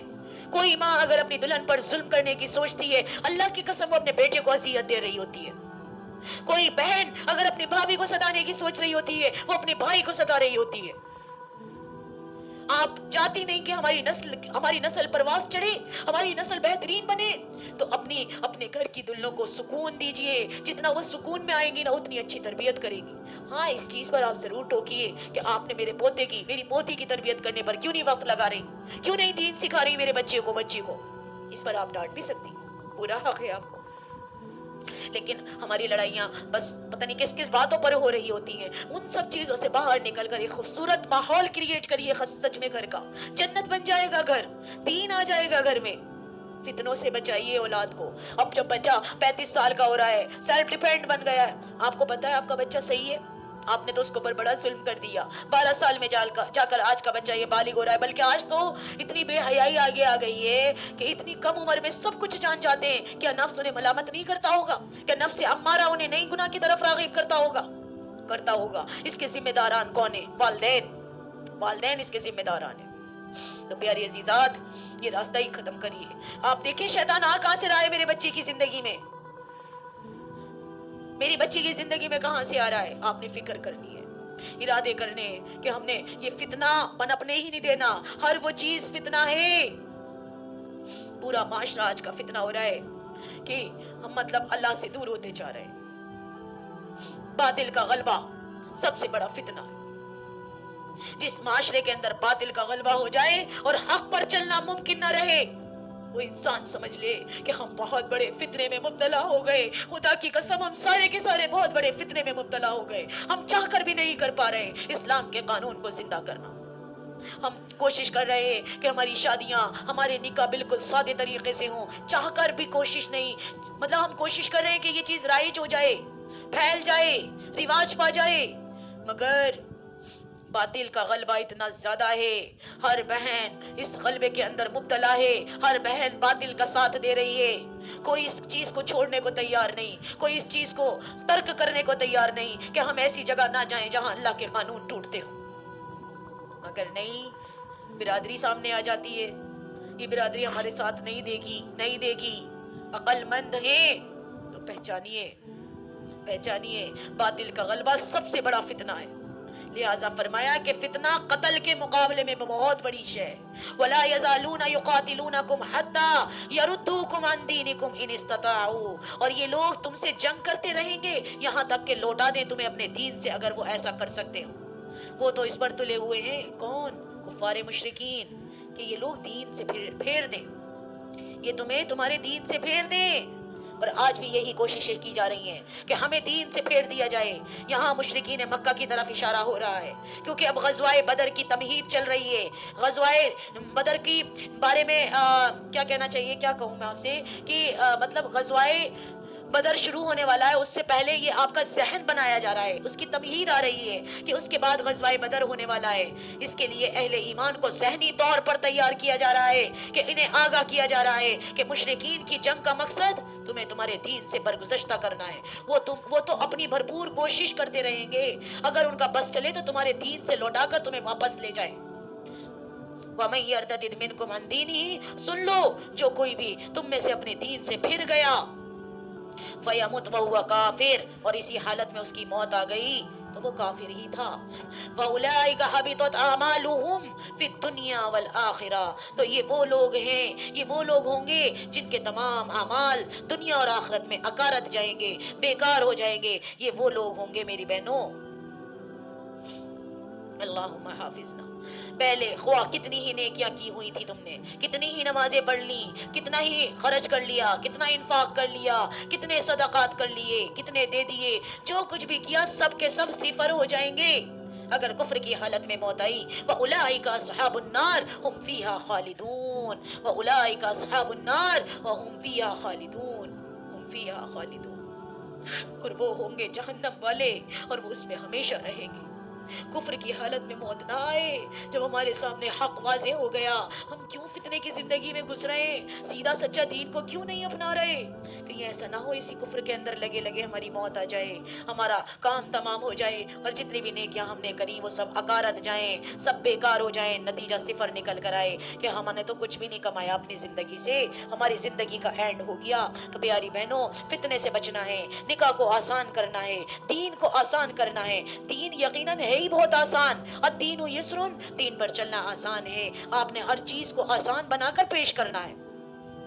میری بات اگر آپ کو سمجھ آ رہی ہو اور اچھی لگ رہی ہو تو ضرور، یہ میری بات نہیں ہے، میں تو بس صرف کہنے والی ذریعہ ہوں، سبب بنایا اللہ تعالیٰ نے مجھے تو آپ تک بات پہنچانے کا کہ میں قرآن پڑھ کر آپ کو بتا رہی ہوں۔ اصل بات تو یہ اللہ کی ہے، کلام اللہ کا ہے، اگر سمجھ آیا ہے تو اس کو فالو کیجئے، اس کے مطابق زندگی بنائیے اپنی۔ اللہ رب العزت ہم سب کو کہنے سننے سے زیادہ عمل کرنے والا بنائے، اللہ تعالیٰ کمی بیشی کو درگزر فرمائے، بشر ہیں ضرور کوئی نہ کوئی غلطی ہو گئی ہوگی، اللہ تعالیٰ درگزر کا معاملہ فرمائے۔ اپنی ذات سے کوشش کریے اللہ تعالیٰ یہ ساری باتیں آپ کے ذہنوں میں بیٹھ جائے اور ہم کو استقامت دے، ہمارے سننے کو اور پڑھنے کو قبول فرمائے۔ وآخر دعوانا ان الحمد للہ رب العالمین۔ ربنا تقبل منا انک انت السمیع العلیم وتب علینا انک انت التواب الرحیم برحمتک یا ارحم الراحمین۔